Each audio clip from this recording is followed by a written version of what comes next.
സങ്കീർത്തനം 96. കർത്താവ് രാജാവും വിധികർത്താവും. കർത്താവിന് ഒരു പുതിയ കീർത്തനം ആലപിക്കുവിൻ.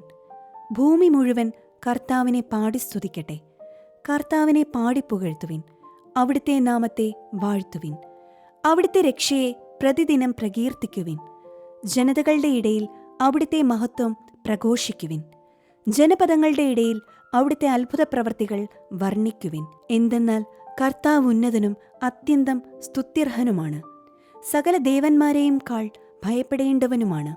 ജനതകളുടെ ദേവന്മാർ വിഗ്രഹങ്ങൾ മാത്രം. എന്നാൽ കർത്താവ് ആകാശത്തിന്റെ സൃഷ്ടാവാണ്.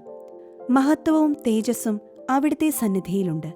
ബലവും സൗന്ദര്യവും അവിടുത്തെ വിശുദ്ധ മന്ദിരത്തിലും. ജനപദങ്ങളെ ഉദ്ഘോഷിക്കുവിൻ. മഹത്വവും ശക്തിയും കർത്താവിൻ്റേതെന്ന് ഉദ്ഘോഷിക്കുവിൻ. കർത്താവിന്റെ നാമത്തിന് ചേർന്ന വിധം അവിടുത്തെ മഹത്വപ്പെടുത്തുവിൻ. കാഴ്ചകളുമായി അവിടുത്തെ അങ്കണത്തിൽ പ്രവേശിക്കുവിൻ. വിശുദ്ധ വസ്ത്രങ്ങൾ അണിഞ്ഞ് അവിടുത്തെ ആരാധിക്കുവിൻ. ഭൂമി മുഴുവൻ അവിടുത്തെ മുൻപിൽ ഭയന്നു വിറയ്ക്കട്ടെ. ജനതകളുടെ ഇടയിൽ പ്രഘോഷിക്കുവിൻ. കർത്താവ് വാഴുന്നു. ലോകം സുസ്ഥാപിതമായിരിക്കുന്നു. അതിന് ഇളക്കം തട്ടുകയില്ല. അവിടുന്ന് ജനതകളെ നീതിപൂർവം വിധിക്കും. ആകാശം ആഹ്ലാദിക്കട്ടെ. ഭൂമി ആനന്ദിക്കട്ടെ. സമുദ്രവും അതിലുള്ളവയും ആർപ്പു വിളിക്കട്ടെ. വയലും അതിലുള്ളവയും ആഹ്ലാദിക്കട്ടെ.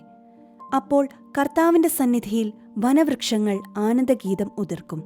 എന്തെന്നാൽ അവിടുന്ന് വരുന്നു. അവിടുന്ന് ഭൂമിയെ വിധിക്കാൻ വരുന്നു. അവിടുന്ന് ലോകത്തെ നീതിയോടും ജനതകളെ സത്യത്തോടും കൂടി വിധിക്കും.